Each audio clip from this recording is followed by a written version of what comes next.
Welcome to Glazed Over. A podcast for business tips, painting tricks, and gabbing with friends. We're your hosts, Amy Williams and Christine Steele, and we're so glad you're here. Hi, everyone, and welcome to the Glazed Over podcast. It's just me, Amy Williams, today, and I am so excited to be chatting with our guest, Jenn Meyer. The topic of today's episode is going to be all about mental health and self-care and why it's so important for us small business owners and dealing with that dreaded B word, which is burnout. And I personally have worked with Jenn, and I think she's so talented, so incredible, so good at managing mental health and taking time for ourselves and dealing with self-care. And I look forward to hearing some of her expertise today. So hi, Jenn.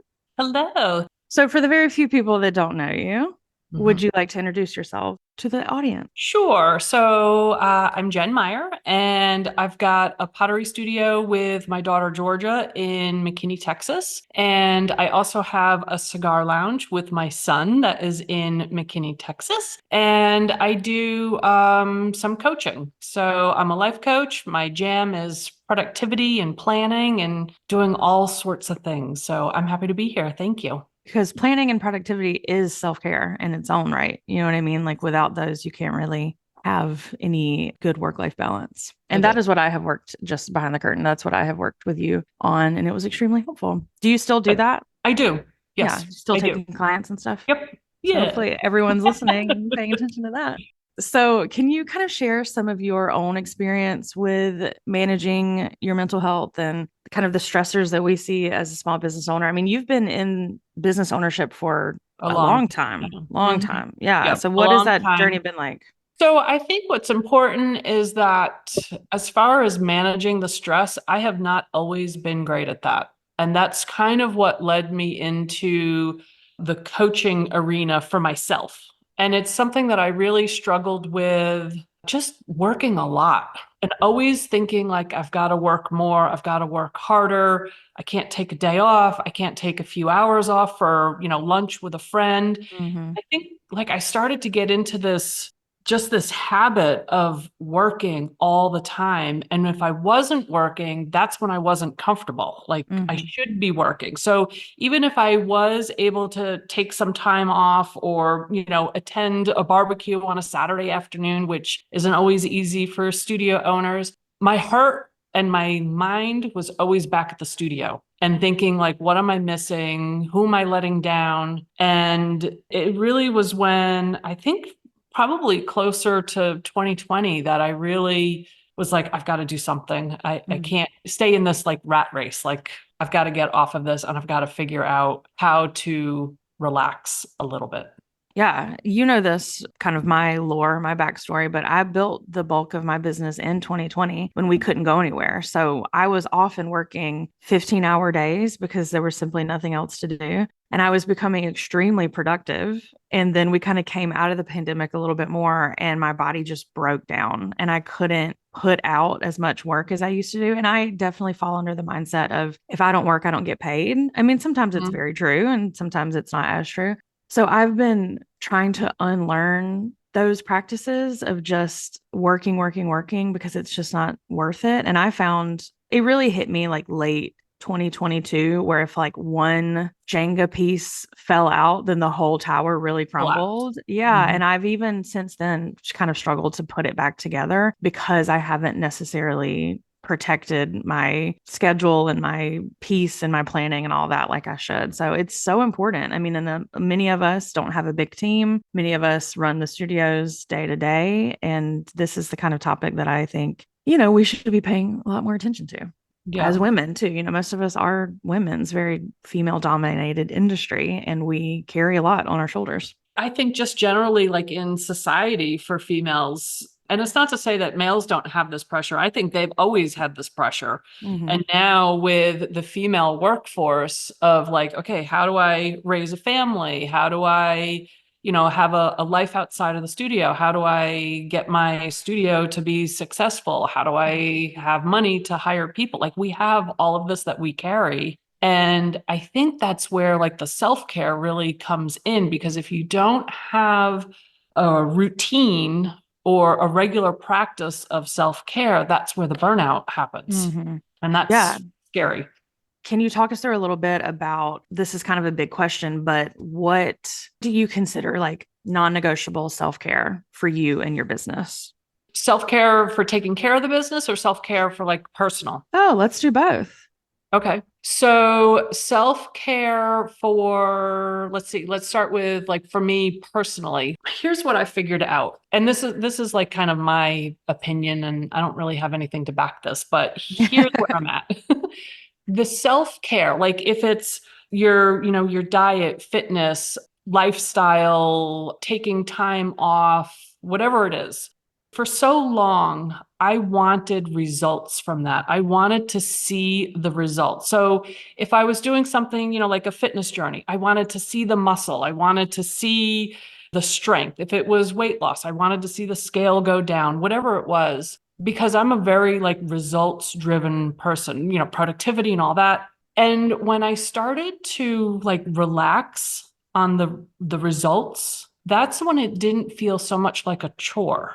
It was like giving to myself. Like I have this broad feeling of my body has carried me I'm 54 for 54 years. And I have not been so kind to it mentally, physically, all of that. Yeah. And so now I'm like, what, the second half of my life, I just want to give back to myself without any expectation. And that in itself is freeing because if there's a morning where I'm a walker, so if there's a morning where it's raining out or I'm just like really not feeling it, I may go and do like some gentle yoga or stretching or something because I'm not so concentrated on the results anymore. But what do I need right now? Maybe it's just 5 minutes of breathing and being at peace and just trying to let everything go. Right. And so once I dropped that expectation, it made it more enjoyable, if that makes sense. Of course. Yeah. Like shifting that goalpost does not mean that you failed the goal. It just means that you're prioritizing something different.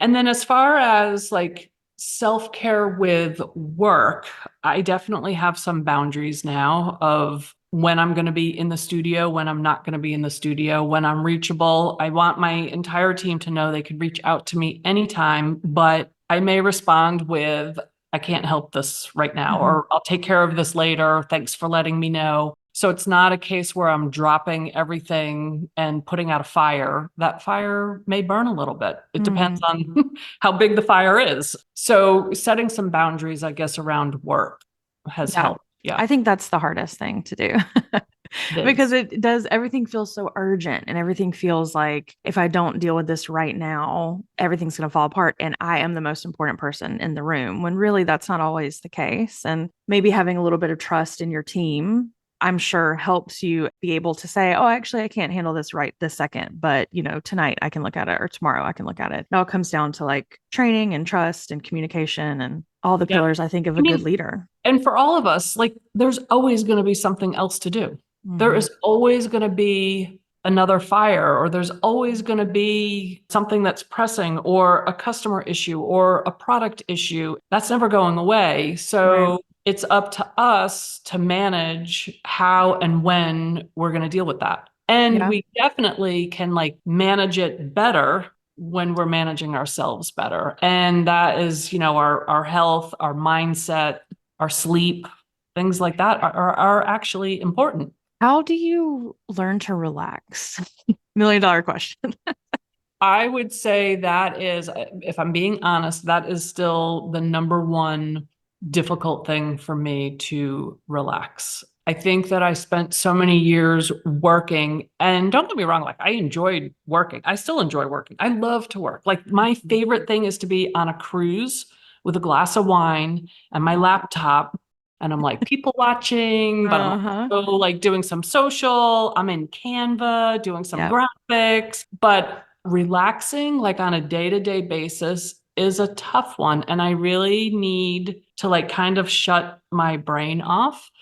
And the easiest way that I can do this is like my secret, my guilty pleasure. The easiest way I can do that is I go on TikTok. Dogs sit next to me And often I set a timer because Same, I can get lost. same. And so I'll do, like a 20-minute break, a 30-minute break, and I've got the pups next to me and I'm laughing because my TikTok is filled with like cute puppies and Yeah. fun stuff. And, that for me is a way to relax. Like it's Hmm. just a way to shut out the rest of the world. And probably the experts would not be thrilled that it's social media. I mean, Uh, you do what you got to do. I also have a 10-minute TikTok timer on my phone. And then when it's time for me to take a break, because being at the studio, every minute feels active. Every minute feels like I'm doing something. And so if I'm just sitting on the couch staring at the wall, I will think of a million things to do. So you're right, pulling up that timer, logging into TikTok, I lay back on my little love seat and I have my my TikTok break. And it's very, very helpful. I feel rested at the end of it. Again, I'm sure it's not great. Like you said, the experts yeah, really I'm don't sure. like that.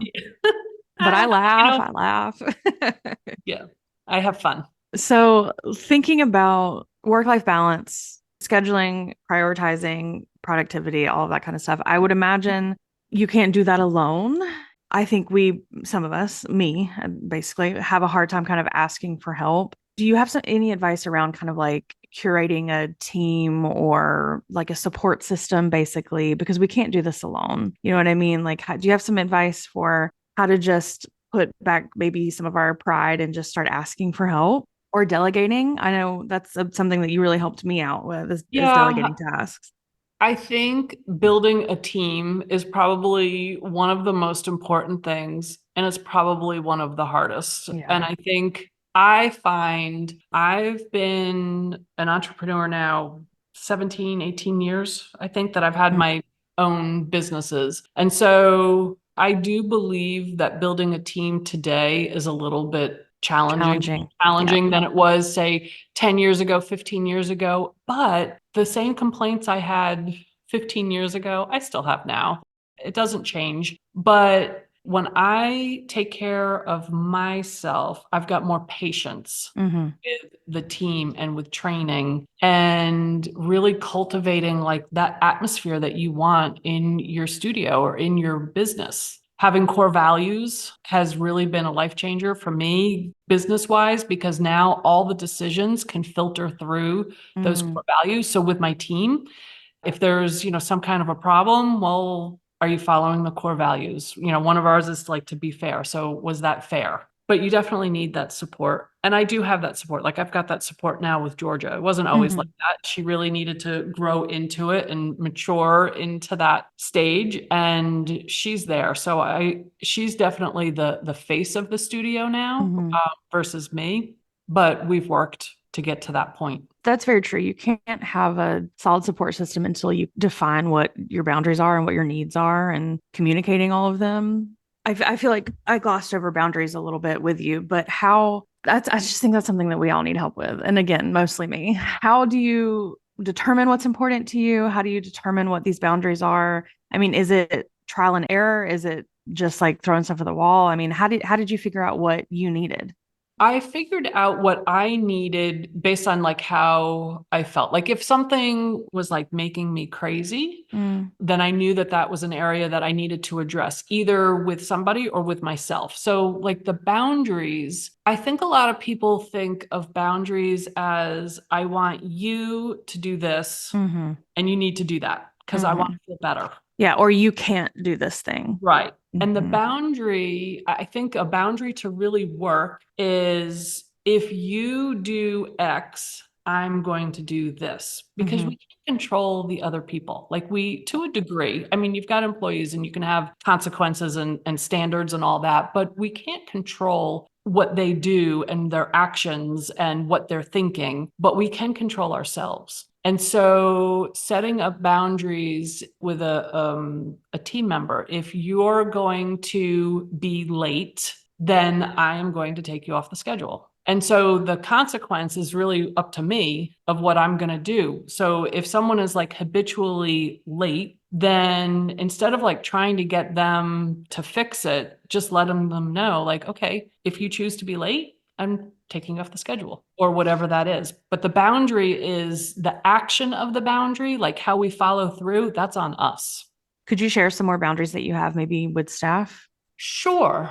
Like a really simple one is that if they need, like if we run out of something in the studio, it's really simple, but it's one of those things that drives me crazy. I could get 25 texts a day. We need this. How do we do this? Da, da, da, da. And Mm-hmm. so now the boundary that I have is send it to me in an email. Like my Mm-hmm. text, it gets lost Yeah. between three businesses and, friends and family. Like the text, I see it and it's gone. So send me an email because I've got like this email system where I get the email and I don't delete it until I do what I need to Right. do with the email. So if we run out of paper towels, don't call me, don't send me a text, send me an email. Mm-hmm. And so if they don't do that and they send me a text, I just don't respond. I don't use Facebook. It's just I will use it for chatter because I pay to use it for chatter, but I don't use Facebook Messenger. In all my classes, I say, please don't DM me, please don't Facebook message me, please just email me. And a lot of people don't do it. And so I just don't respond. Or That's the and I don't boundary. see them either. So it's like Right. sometimes it's not on purpose. That And the also takes. boundary, like if you set up that boundary, you don't have to necessarily tell the other person because the boundary is for you. So if someone sends you, a message through Facebook, you just don't have to respond. What kind of boundaries do you have around your kind of time personally that allows you to fit in what you need for self-care? So, what I need to do for self care, I have to schedule it for me. Mm-hmm. Like, I Yeah. do have to put it on my calendar. And sometimes, if I get into a real good rhythm, I don't necessarily have to like write it in, but I do like to cross things off after Yeah, I same. do them. So, I have found that if I don't schedule the self care type things, Mm-hmm. or if I don't schedule a block in the day that is unaccounted for, which means I can, jump on TikTok or whatever, Mm-hmm. it just doesn't happen. Especially like I'm not really thrilled with walking or working out. Like that's that I have not found that energy where I'm like, yes, I can't wait to do it.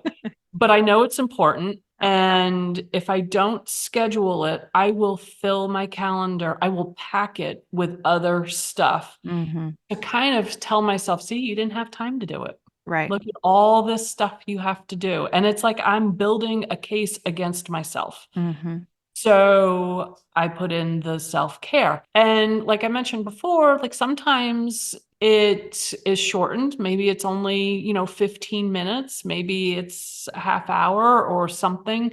But I like to do that in the morning. I'm a morning person. So I Mm-hmm. like to do it in the morning because it just kind of sets the pace for the day. So I used to do the same thing with my schedule, especially around the busy times. I would say, well, I can't go to the gym later. I like to go to the gym in the afternoon, at night after work. And I would be stressed out in the studio and just surrounded by things to do and say, well, I can't go to the gym later. And then prove to myself that I couldn't go. But then when I started to realize it's just an hour, you can take an hour to do something for yourself. And yes, then afterwards it requires showering and eating and all the other things. But when I just started breaking it down into truly, it will only be an hour. It will only take 20 minutes or 30 minutes or whatever. I was able to prioritize it a little bit more. And I do think movies and TV and parts of the internet have led us to believe that like self-care is luxuriating in the bathtub for 4 hours or Right. drinking a bottle of wine with an eye mask. And I Mhm. had a real turning point.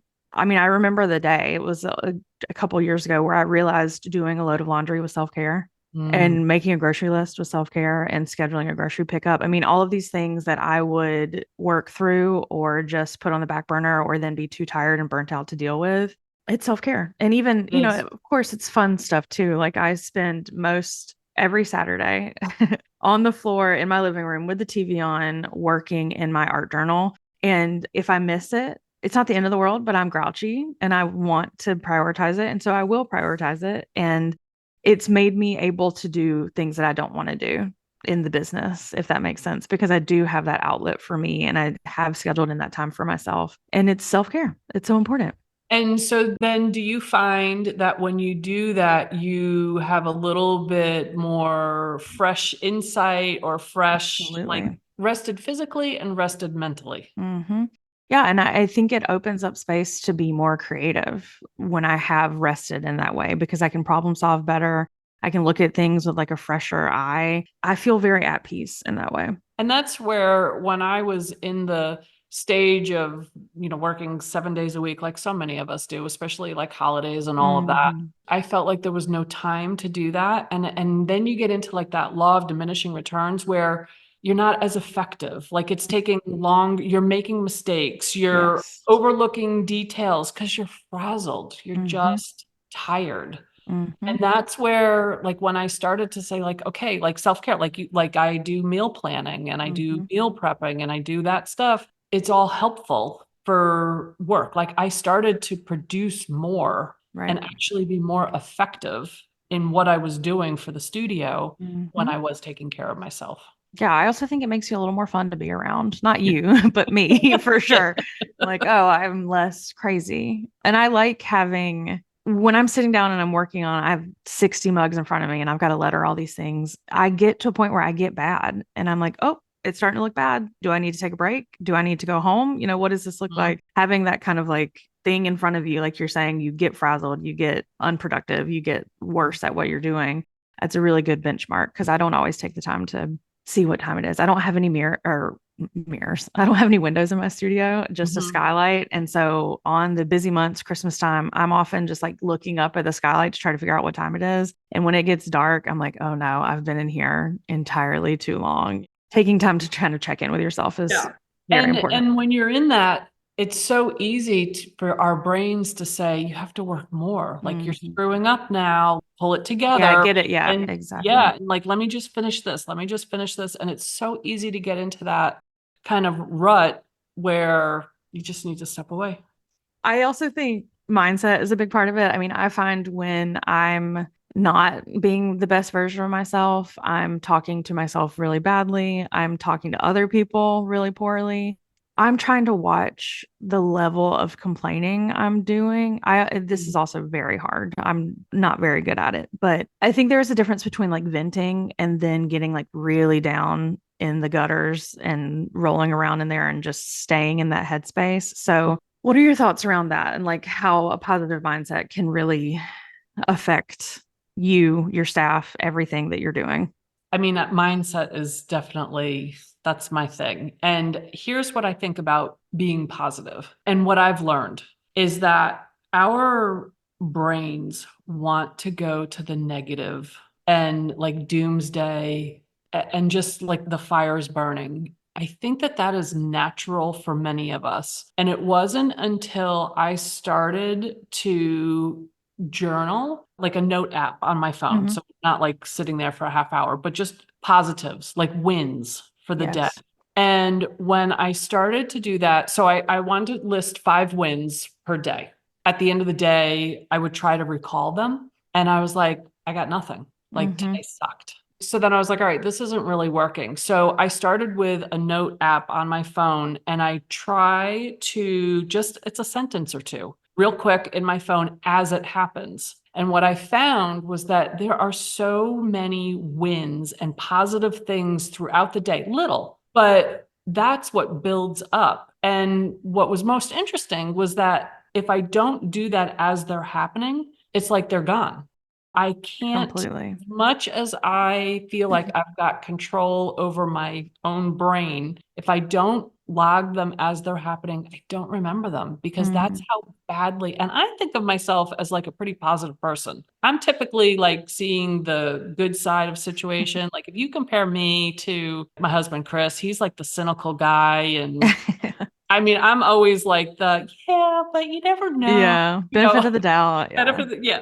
Yeah. So I feel like I'm a super positive person. I think I am even like with my team. What I didn't realize was I'm not with myself Mhm. until I started to do like this exercise. Our mindsets, that's it. Like we've Yeah. got to take care of that and protect it and kind of build the muscle to be positive and to see the better side. And it's not like, burying your head in the sand. I'm not talking about that, but just things that go well, things Mm-hmm. that you do, accomplishments, small. I mean, it could be like I went grocery shopping or I placed a food order or whatever. Like it could be small, but that's a win. Yeah, it's finding those little shimmers throughout the day Yeah. and seeing how they make you feel. And it's so Yeah. smart to do it in the moment. I have always been a big gratitude journaler. I've Mm. done different versions of it, but the most consistent I ever had was a genuine like gratitude journal, and it would prompt you. And you'd in the morning you'd say three things you're grateful for, and kind of the goals for the day, and then at night you'd say three things you're grateful for. And it was occasionally hard to recall. And I remember writing like for weeks, I'm grateful Elaine made the coffee this morning, and it's like sometimes that's all you got. But if you're doing it in the moment, you're able to see the really tiny things. Like I saw a yellow butterfly landed on the hood of my car for like minutes when I was driving to work last week. And I was like, oh, yeah, I was able to kind of notice that. And it made me feel good, even if it was like kind of silly. What does that mean? Nothing, but it was something I noticed. And I think when you start to notice the little bits about the day gets more fun. Yeah, and that's self-care. I mean, that is finding the good in your world. And I think that in itself is self-care.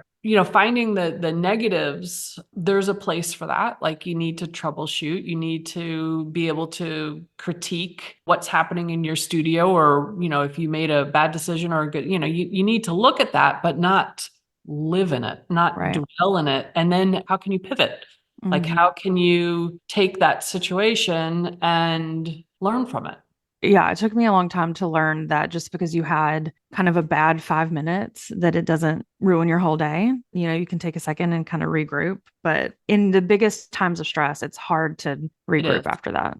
How do you do that? Do you have any suggestions for when you're just like, when you can't see the forest or the trees and one thing just absolutely pissed you off? Like, what steps do you take to work through that?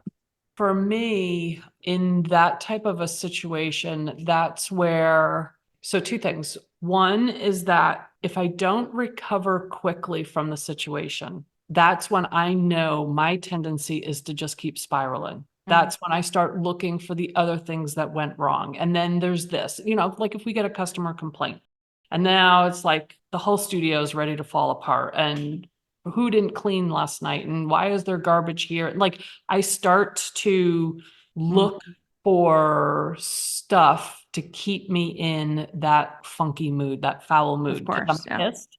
I'm angry and I want to stay angry. And so I'm looking for what else is going to tick me Yeah. off. Mm-hmm. And I know that when I come through that, I've wasted a whole day or Right. 2 days being in that mood. No one around me is happy when I'm in that mood. And so I know it's not helpful. So that's where, if the situation happens, I try to deal with it and pivot and move on from it. And Yeah. sometimes that means taking a mental break. Sometimes that means getting in my car and going and doing something. And then there's other times where, because I am like driven by checking off things on my to-do list, if I feel myself spinning, it's like, all right, you know what? Pick three things to do. And I write them down. And I may already have like a plan for the day. And I'm like, okay, I just need to do three things. Right. You structure your day in that way, right? You Mhm. start with three things to do for the day, Yeah, I mean, or a certain I number. usually have probably, I would say 8 to 10 things, Yeah, right. sometimes Yeah, three's a more. light day. But when I'm spinning, and when I mean spinning, it's like, I Mhm. just think like everything's crap, and what am I doing this for? And what's the point? When I feel that, it's like, all right, I've got to pull myself out of that, because like I'm not feeling motivated, or I don't feel, I'm pissed. And so I'm like, all Yeah. right, I know that in order to create that motivation to come through this, to pull through, I've got to do something and have a plan, Yeah. because three things are doable.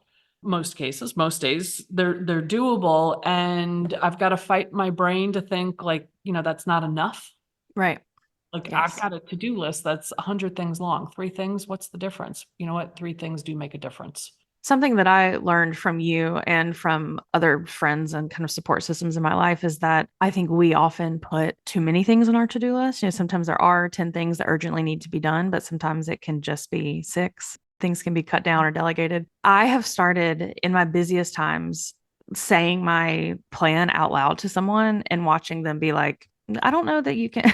It feels like Mm. you think there's too many hours in the day, and that has been extremely helpful to be realistic about how much time there is in the day and how much you can do. Because because I also like, knocking stuff off my to-do list. If I've put 12 things on my list for the day and only 3 get done, I'm pretty upset with myself, when instead I could be thinking, hey, you did a really good job. You did these 3 things that were really important. Because it's never just like send an email. You know what I mean? It's it's send 20 emails and then answer this problem and deal with the fallout of everything. But that has been really helpful for me, and just kind of thinking through productivity and planning and feeling good about Yeah. myself and my day. And like, I'll take a look at my list and do kind of like a gut check. Mm. When I look at what I've got on the plan for today, that gut check is like, oh, today is going to be so long and miserable. And now I'm like, okay, if I'm already thinking that, is there a priority? What is my priority on this list? And if I've got like, say, 12 things to do, I may go and circle the top 3. I'm like, Yep. okay, you know what, self, this is what we're going to do. And I find like towards as the day goes, I get less productive just because I'm that morning person. But I will find, like I get distracted or like, oh, you know what? Let me unload the dishwasher. Right. And then it's like, wait, hold on. I only have 3 things. Right. I'm almost 2 there. of them, I'm almost there. Let's go. And it's Yep. just redirecting. Redirecting. Yeah, that's such a good point. I feel very inspired by you, and you make me feel very motivated. So I'm hoping that everyone else is getting that vibe from this, because everything feels so big sometimes, and you're so calming, and you're so good at saying, well, what's the most important thing? You know what I mean? Like just getting straight to the point. So I really do appreciate that. So we've identified a lot of stuff. This has been, I think, a really great episode so far. I'm asking for me personally now. I still feel in the throes of burnout. I don't necessarily know how to get out of it. I mean, and how do you know when you're out of it? And if it feels like the stress is perpetual, I guess when will I feel better? How do you know that you're in burnout? I feel unmotivated to do things that used to be either exciting or easy. And now those things can feel very hard. I mean, even like, I ship so many things. Sometimes getting one thing out of the kiln and packing it in a box and taking it to the post office feels like the hardest task on the planet.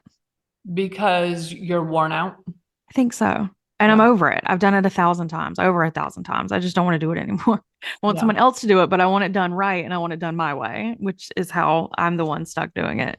You then need to build that team. You need the support to help do that, which means giving up a little bit of control and a learning curve. And some of that will be easier when you are taking care of yourself. And I think defining a lot of things, defining what I want my days to be like, what I want the team to be like, and just kind of like future planning and fantasizing, right? I mean, it's got to start somewhere. One of the, I think, greatest things that I learned that works and that I use all the time, which kind of ties into what we were just talking about, is when I learned that motivation is something that doesn't happen to us. We create motivation. I get up and I'm like, oh man, I don't feel like walking. I'm not motivated. That's not what I say, but I'm like, I don't feel like walking. If there's something in the air that makes us motivated and it's just not there today, like it's not something that just happens or doesn't happen. It's something that we create. So for me, that is starting with little steps to create some momentum. And once you start to get that momentum, that's what leads to the motivation. So it's baby steps. And the other thing is, like with the packaging, you don't have to want to do it. You don't have to enjoy it. You don't, and telling yourself, I don't want to do this, might not necessarily be no, it's not helpful. Helpful. You just do it. That's very true. My gym says a lot that motivation is not discipline, or does not equal discipline. It's like you can't have that and then it gives you discipline. It's discipline is everything. That discipline is getting out of bed in the morning and deciding to go to the class, or deciding to go into work and knock off your to-do list, and deciding to ship even though you hate it. So that when that clicked in for me, I was like, oh, right. Because you're right. There is not any motivation in the air. It's not something that I'm going to like finish with my cup of coffee. I say it too. Like, I don't feel like cooking dinner tonight. Okay. So I don't feel like cooking dinner tonight, but I'm going to cook dinner. Right. Have to love it. I mean, I never love to cook dinner. Same. It's not my thing. But decide, what are we going to have for dinner tonight? Yeah. Okay, here's the first step. Like, I'm getting the ingredients out. Like, Yeah. it's just these little steps to figure it out. And maybe like a glass of wine and a short dance break before you get That started could to help. make it a little better. That could help. Yeah, definitely that could help. But that was a big thing for me is, my gosh, I'm responsible for the motivation. And it's mindset. Yeah, that's mindset. That's empowering. I had it this weekend. It was like an off weekend. I actually had a lot of downtime this weekend, and I'm still like struggling with, what do I do with this Right. downtime? And so I could feel it. And that's where I was like, okay, just sit down. I sat down at my desk. I jotted down like a few things of what I was thinking about. And then it was like, just pick 3 things that I want to do today. And grocery shop was one of them. And I never liked to grocery shop. I hate it. But that was one of the things, because I knew that I wanted it to be done. I wanted to have food for the week. I wanted to have good lunches. And so I needed to grocery shop. So do it. Is that how you tackle goals for yourself as well? Kind of like writing down what the goal is and then breaking Yeah. down the steps? Yeah. So if I have the goal, whatever the goal is, if it's like hosting an event or whatever, something at the studio, hiring, whatever it is, I will write it down and then just kind of like a thought download. What do I need to figure out to do this goal? And I think what tricks people up a lot is that they think you have to have all the answers. But if we had all the answers, we probably would have done it. So when I'm like kind of doing this thought download, it's not that I'm writing the steps to completing it. I'm writing the questions I need to figure out. And that gives me some freedom or okay, I don't have to have this all figured out. But what do I need to figure out? What are the questions? And then I write it down. And then that's kind of like my roadmap for each question could be a thing that I need to do on such and such day. Like, we're trying to do, let me think of a project, like a create and donate. Like, I want to do something that's working with like a local pantry or something local where we see them on like Facebook when they've got like a list of needs, they need clothes or towels or food or whatever, that we could put out to our customers. Like, here is a list. This is like your entrance fee into the event, but to donate and then come create and have fun and community and all that. And I don't have it all figured out. And so I'm like, okay, just keep putting it off, putting it off, putting it off, because even my brain wants to have all the answers. So I'm like, I'm going to figure this out. And I just start writing down, what do I need to figure out? Who do I contact? Do I put this out to our customers, nominate an organization? Do I contact the town? Do I, all these questions? And it's okay that I have questions and no answers. And so then I take that, and a piece of that goes on today, and a piece of that goes on tomorrow until it starts to snowball in a good way, a good snowball.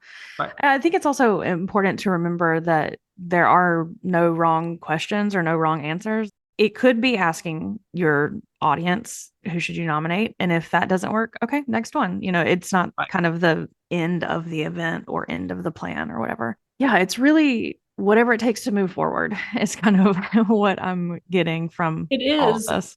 And it's just moving forward, like the smallest steps. You don't have to take a leap. You don't have to run. It's not a marathon. Just those small steps, the iterations, that's what builds. Yeah. And then you've got a product as a result of all of those iterations. And like you said, like, if something doesn't work out, okay, it doesn't work out. What next? Yeah. Pivot. Wow. Do you have any resources that you would recommend, like any books that you like, or podcasts or newsletters, anything that you've kind of gotten some info from? I'm a big fan of Mel Robbins. I think that she is well-rounded, and a lot of what she says can apply in your personal life, your business life. So I like her. I just finished reading The Gap and the Gain. I don't know that one. That is, I want to say, Dan Sullivan. Oh, I hope that's the right name. The Gap and the Gain. And that's a little bit of like what we talked about earlier, where you're right, measuring where you came from rather than measuring where you're going to. The gap is where you still need to get to, and the gain is where you've come from. So it's like a twist on being more positive and abundance versus what you don't have yet. So that was a good one. And the expectation effect. Oh, what's that about? That was about how what you expect is what happens. And Sure. so that's really like getting into like mindset where you and I have talked about this, where your thoughts create your reality, your thoughts create results. This book, The Expectation Effect, it gets a little bit into the placebo effect, but it was really interesting because it's how when we have a certain thought, we look for evidence to support that thought. Sure. So if you're in a mood or you're, that negative, You're spiraling. Yeah. that is what you're looking for. So it just kind of sends home how important your mindset is. This was not all natural for me. That's what I want to, kind of the message is it took a long time to get to where I'm at, but it's because I knew something had to change for longevity, for the longevity of the studio, for things in my life. I had to take it down a notch and figure out what's going to happen. How can I do this? I don't want to say the right way, but how can I do this that serves me and the studio? So it's taken work. Yeah, I keep telling everyone in my life, I don't want to stop what I'm doing, but I want to stop the way I'm doing it. And saying that made me realize some things, but I also just still need the plan. You know what I mean? Like it was freeing to have that thought of like, okay, cool. So you don't want to quit. So now figure it out, which can feel really scary and daunting, but little step by step, eating the elephant one bite at a time, or whatever that crazy saying is. To that example, like having an idea, like start, thinking about what do you want it to look like? How do you want your business to run? And figure out, so you don't have the answers because you'd be running it that way, but what are the questions? What do I need to figure out? Like, what do I need to put in place? And it's going to be like this probably huge list that seems overwhelming and daunting.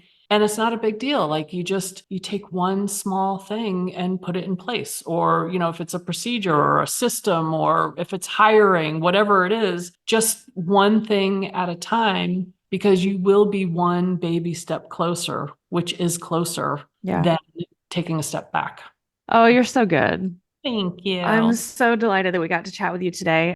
Do you want to kind of give us an idea of how to work with you if we are interested in doing some coaching with you? Sure. It's jennmeyercoaching.com. And you can also send an email. You can reach me, the studio's Walls of Clay. So you can reach me through Walls of Clay or hello@jennmeyercoaching.com. Beautiful. And just send me an email. That's usually the best way to. Yes. Don't text her. Touch. Yes. She will not respond.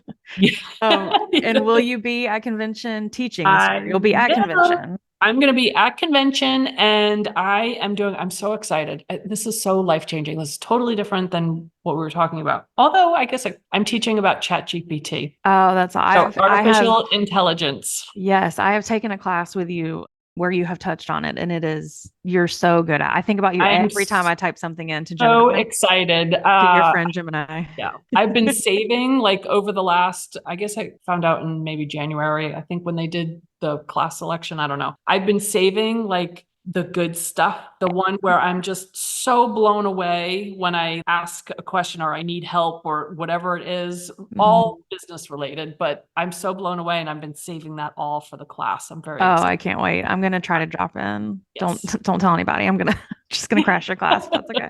There you go.